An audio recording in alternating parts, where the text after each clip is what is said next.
Hey guys, this is Manish और आप देख रहे हैं स्टडी प्लैनेट। आज हम बात करने वाले हैं पॉलिटिकल साइंस से एक ऐसे इंपॉर्टेंट टॉपिक के बारे में जो आपको ग्रेजुएशन और पोस्ट ग्रेजुएशन में कई बार देखने को मिलेगा। तो एग्जाम में टॉपिक कई बार आता है। टॉपिक का नाम है एरिस्टोटल थ्योरी ऑफ स्लेवरी।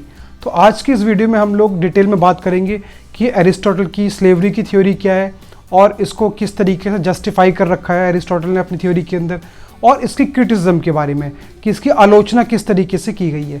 तो सारी बातें को हम लोग आज बिल्कुल डिटेल में पढ़ने वाले हैं और आसान भाषा में। तो आइए शुरू करते हैं। सबसे पहले बात करते हैं इंट्रोडक्शन की। तो स्लेवरी का, जिसको हम दासत्व, नौकर, सर्वेंट के नाम से जानते हैं, इसका इतिहास बहुत पुराना है। चाहे वो इंडियन सोसाइटी हो, चाहे वो ग्रीक सोसाइटी हो, दोनों के अंदर आपको जो एंशिएंट इंडियन सोसाइटी है वहाँ पर भी और ग्रीक सोसाइटी के अंदर भी आपको कई बार स्लेवरी का जो कंसेप्ट है वो देखने को मिलेगा। इंडिया के अंदर चाहे वो दिल्ली सल्तनत हो, इवन मुगल सल्तनत के टाइम पीरियड के अंदर भी काफ़ी सारे स्लेवरी के कंसेप्ट हमें देखने को मिले। तो आज के टाइम पे इसका इतिहास तो बहुत पुराना है हालांकि, लेकिन आज के जो डेमोक्रेटिक एरा है या हम बोल सकते हैं जो मॉडर्न डेमोक्रेटिक कंट्रीज़ हैं, वहाँ पर जो स्लेवरी का कंसेप्ट है इसको इलीगल माना गया है, उसको जस्टिफाई नहीं किया गया है। लेकिन एरिस्टोटल, जो कि एक बहुत इंपॉर्टेंट और महान फिलोसफर थे, उन्होंने, एरिस्टोटल ने इस थ्योरी को, मतलब स्लेवरी की थ्योरी को काफ़ी हद तक जस्टिफाई कर रखा है। आइए सबसे पहले समझते हैं जस्टिफिकेशन ऑफ स्लेवरी को। तो एरिस्टोटल ने स्लेवरी को किस तरीके से जस्टिफाई कर रखा है उसको हम समझते हैं। तो एरिस्टोटल ने दो इंपॉर्टेंट कंसेप्ट दे रखे हैं, दो इंपॉर्टेंट पॉइंट दे रखे हैं जिसके हिसाब से उन्होंने स्लेवरी को जो है जस्टिफाई कर रखा है, न्याय संगत ठहरा रखा है। पहला तो है नेचुरल और दूसरा है नेसेसरी। तो इन दोनों के हिसाब से हम पढ़ेंगे। अगर हम नेचुरल की बात करें तो एरिस्टोटल का मानना है कि प्रकृति के हिसाब से समाज के अंदर सब लोग बराबर नहीं होते। प्रकृति के हिसाब से मतलब नेचुरली आप लोग देखोगे तो कुछ लोगों का अलग पोटेंशियल्स होते हैं, टैलेंट्स होते हैं, स्किल्स होते हैं उनके, और किसकी काबिलियत ज़्यादा होती है, किसी की काबिलियत कम होती है। तो नेचर ने जब सभी लोगों को इक्वल नहीं बनाया, नेचर ने ही लोगों को कुछ डिफ्रेंशिएट करके पैदा किया है और उनके अलग अलग पोटेंशियल्स और क्वालिटीज़ के हिसाब से, उनके वर्चूज़ के हिसाब से, मतलब उनके गुणों के हिसाब से। तो इसीलिए एरिस्टोटल ने भी समाज को दो पार्ट में कैटेगराइज कर रखा है, एक मास्टर्स और एक स्लेव्स। अब किस बिहाफ पे कर रखा है उसको आप समझिए। वो इम्पॉर्टेंट जो कंसर्न है वो है आपकी रैशनल एबिलिटी, मतलब लॉजिकल एबिलिटी। तो एरिस्टोटल के हिसाब से कुछ लोग की जो लॉजिकल पावर होती है, रैशनल पावर होती है, वो काफ़ी सुपीरियर होती है और कुछ लोगों की इन्फीरियर होती है। तो ये रैशनल पावर के हिसाब से, लॉजिकल एबिलिटी के हिसाब से ही एरिस्टोटल ने दो भाग में बांट रखे हैं। जिनके पास स्ट्रॉन्ग या फिर हम बोल सकते हैं सुपीरियर रैशनल पावर है वो लोग मास्टर्स हो गए, और जिनके पास लॉजिकल पावर इन्फीरियर है, ज़्यादा नहीं है, वो लोग स्लेव्स हो गए। तो तार्किक शक्ति ज़्यादा है, जिनके पास गुण ज़्यादा है, वर्चूज़ ज़्यादा है, वो लोग मास्टर्स हो गए, और जिनके पास वर्चूज़, गुण ज़्यादा नहीं है, लॉजिकल एबिलिटी ज़्यादा नहीं है, या हम बोल सकते हैं वो सिर्फ फिजिकल काम करने के लिए ये, उन लोगों को स्लेव्स माना गया है। तो अगर आप देखो तो मास्टर्स वो हो गए जो फिजिकली और मेंटली दोनों तरीके से देखा जाए तो स्लेव से काफ़ी ज़्यादा स्ट्रांग होते थे। दूसरे पॉइंट की बात करें तो वो है नेसेसरी। तो एरिस्टोटल का मानना है कि जो स्लेवरी का कंसेप्ट है वो नेचुरल के साथ साथ नेसेसरी भी है, बहुत ज़्यादा है। कैसे? वो कहते हैं कि किसी भी देश की इकोनॉमी के लिए, उसकी इकोनॉमी को बैलेंस बनाए रखने के लिए, स्टेबिलिटी के लिए स्लेव्स का होना बहुत ज़रूरी है। अगर किसी इकोनॉमी के अंदर सारे मास्टर्स हो जाएंगे तो भी समाज को दिक्कत हो जाएगी बहुत ज़्यादा, उसका बैलेंस ख़राब हो जाएगा, और सारे स्लेव्स हो जाएंगे तो भी प्रॉब्लम बहुत ज़्यादा क्रिएट हो जाएगी इकोनॉमी के लिए। तो मास्टर्स और स्लेव्स का होना दोनों का ज़रूरी है, और इसलिए भी ज़रूरी है कि जो मास्टर्स हैं, जो सुपीरियर लोग हैं समाज के अंदर, वो एक लेजर की ज़िंदगी, सुकून की ज़िंदगी या ऐशोआराम की ज़िंदगी को जी सकें, और समाज के अंदर जो मैनुअल काम है और जो फिजिकल काम है उनको करने के लिए सर्वेंट्स की बहुत ज़रूरत है। तो दोनों की ज़रूरत है, तभी इकोनॉमी का बैलेंस बना के रखा जा सकता है।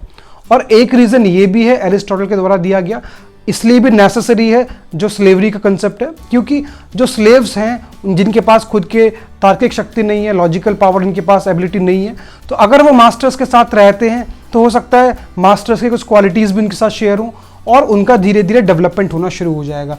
अगर वहाँ पे काम करते हैं तो फाइनेंशियल डेवलपमेंट भी उनका होगा, और साथ साथ उनके साथ कुछ रहते हैं, सीखते हैं, उनके साथ साथ अगर देखा जाए तो मेंटल डेवलपमेंट भी स्लेव्स का हो सकता है। तो इसीलिए जो कंसेप्ट है स्लेवरी का वो नेचुरल के साथ साथ नेसेसरी भी है। आगे बात करेंगे इसके बारे में, उससे पहले आपको बता देते कि अगर आप लोग हमारे चैनल पे नए जुड़े हैं तो आप हमें सब्सक्राइब कर सकते हैं, जिसमें आपको क्लास 11, 12 ग्रेजुएशन और पोस्ट ग्रेजुएशन में पॉलिटिकल साइंस और हिस्ट्री से रिलेटेड बहुत सारी वीडियोस आसान भाषा में मिल जाएंगी। तो आप जिस भी क्लास में, जिस भी सेमेस्टर में आप सिंपली चैनल को सब्सक्राइब कीजिए, उसकी प्लेलिस्ट को चेक कीजिए और अपनी प्लेलिस्ट के हिसाब से, अपने कोर्स के हिसाब से वीडियोस को देख सकते हैं। इसके अलावा अगर आप लोग हमसे पेड क्लासेस या पेड नोट्स आते हैं, उसके लिए भी आप हमें इंस्टाग्राम पे मैसेज कर सकते हैं। अब हम बात करते हैं कंडीशंस ऑफ स्लेवरी की। तो एरिस्टोटल ने कुछ इंपॉर्टेंट और नेसेसरी कंडीशंस भी बता रखी हैं, जिन कंडीशंस को फॉलो करना बहुत ज़रूरी है। उनको बिना फॉलो किए आप स्लेवरी को कंटिन्यू नहीं कर सकते। तो कौन कौन सी कंडीशंस है उसके बारे में बात करते हैं, जिसमें सबसे पहली कंडीशन आपकी आती है एरिस्टोटल के हिसाब से, आप सिर्फ उन्हीं लोगों को स्लेव्स बना सकते हैं समाज के अंदर जो वर्चुअसली और मेंटली डेफिशिएंट हों, जो दिमागी तौर पर और गुणी तौर पर जो है कमज़ोर हों। सिर्फ उन्हीं को स्लेव्स बना सकते हो। जो लोग वर्चुअली ज़रा से भी सुपीरियर हों, स्ट्रांग हो, उनको स्लेव बनाना बिल्कुल मनाही है एरिस्टोटल के हिसाब से। दूसरी कंडीशन की हम बात करें तो फोर्स स्लेवरी को भी बैन करते हैं एरिस्टोटल। वो बोलते हैं आप जबरदस्ती बंधुआ मजदूरी, इसको हम बोलते हैं, फोर्स स्लेवरी मतलब नहीं कंटिन्यू कर सकते राज्य के अंदर, और मतलब जोर जबरदस्ती के दम पर आप किसी को भी गुलाम नहीं बना सकते हो। और ये भी बोला गया है कि ये कतई भी ज़रूरी नहीं है जो स्लेव्स हैं उनके जो बच्चे हैं, जो उनकी जो अगली जनरेशन है, उनको भी स्लेव्स बनाया जाए, क्योंकि नेचुरली बिल्कुल भी प्रूव नहीं होता। हो सकता है जो स्लेव हो उसका जो बेटा हो और जो उसकी अगली जनरेशन हो वो मेंटली तौर पर काफ़ी सुपीरियर हो, पढ़ लिख के मजबूत हो। तो ये भी बैन किया है कि आप लोग एक तो फोर्स जो स्लेवरी को कंटिन्यू नहीं कर सकते, प्लस स्लेव्स के जो बच्चे हैं अगले, उनको भी नेचुरली स्लेव्स बना के नहीं रख सकते जब तक कि उनकी जो लॉजिकल पावर है उसको जांच नहीं कर लिया जाए। अगली कंडीशन की बात करें तो वो कंडीशन है कि जो जंग के सैनिक हैं, जो जंग के अंदर हार गए हैं, उनको भी स्लेव्स नहीं बनाया जा सकता। ये बहुत ज़्यादा डिबेटेबल कंटेंट या इशू रहता था हमेशा, क्योंकि एरिस्टोटल का मानना, इसके पीछे लॉजिक ये है कि जंग के अंदर एक फोर्स जो है जीतती है और एक सेना हारती है। तो जीतने वाली सेना, ये कहीं भी साबित नहीं होता कि जो जीतने वाली सेना है वो वर्चुअसली, गुणी तौर पर या उसकी जो मेंटली या लॉजिकल पावर है वो सुपीरियर है और हारने वाली कमज़ोर है। क्योंकि जो जंग है एरिस्टोटल के हिसाब से वो तो फिजिकल लेबर पे डिपेंड करती है। जीतने वाला गुणी हो और हारने वाला गुणी ना हो, ये हम लोग डिसाइड नहीं कर सकते। इसलिए जंग के अंदर जो सैनिक हार जाते हैं उनका स्लेव बनाना भी पूरी तरीके से बैन कर रखा है एरिस्टोटल ने। अगले कंडीशन की हम बात करें एरिस्टोटल के हिसाब से, तो वो उसमें समझा रखा है कि जो मास्टर्स हैं वो कभी भी जो स्लेव्स हैं उनके साथ खराब व्यवहार नहीं कर सकते हैं, उनको बेटर ट्रीटमेंट करके दिखाना होगा अपने स्लेव्स के साथ। और ये भी बता रखा है कि जो मास्टर्स क्रूर होंगे, मतलब जो क्रूर मास्टर्स होंगे, अपने स्लेव्स के साथ अत्याचार करते होंगे, ऐसे मास्टर्स को लीगल तौर पर भी पनिशमेंट दी जानी चाहिए। अगले कंडीशन की बात करें तो एरिस्टोटल ने ये भी बता रखा है कि जितने भी स्लेव्स हैं उन सबको एक उम्मीद मिलनी चाहिए, एक मौका ज़रूर मिलना चाहिए, चांस मिलना चाहिए कि वो भी अपना इमेंसिपेशन कर सकें, अपना डेवलपमेंट कर सकें। और इस प्रोसेस में अपने मास्टर्स के साथ रहते हुए जो भी स्लेव्स अपने अंदर वर्चूज़ को, रीज़न को और गुड कंडक्ट को डेवलप करते हैं, ऐसे सभी स्लेव्स को फ्री कर देना चाहिए, उनके दासत्व से मुक्त कर देना चाहिए। और आखिरी कंडीशन बड़ी इंटरेस्टिंग है एरिस्टोटल की। आखिरी कंडीशन के हिसाब से उन्होंने बता रखा है कि कोई भी एक ग्रीक पर्सन और दूसरे ग्रीक पर्सन को, मतलब ग्रीक मेल दूसरे ग्रीक मेल को कभी भी एनस्लेव नहीं कर सकता, उनको गुलाम नहीं बना सकता। तो ये सबसे अजीब कंडीशन है कि भाई कोई भी ग्रीक जो पर्सन होंगे उनका गुलाम नहीं बनाया जा सकता, क्योंकि एरिस्टोटल के हिसाब से जो ग्रीक लोग हैं उनको हमेशा सुपीरियर माना गया है समाज के अंदर। अब हम बात करने वाले हैं critical views on the Aristotle theory of slavery. तो एरिस्टोटल थ्योरी ऑफ स्लेवरी को आलोचनात्मक तरीके से हम लोग पढ़ेंगे और क्रिटिक्स ने उसके बारे में क्या क्या पढ़ा है इसके बारे में हम लोग जानेंगे।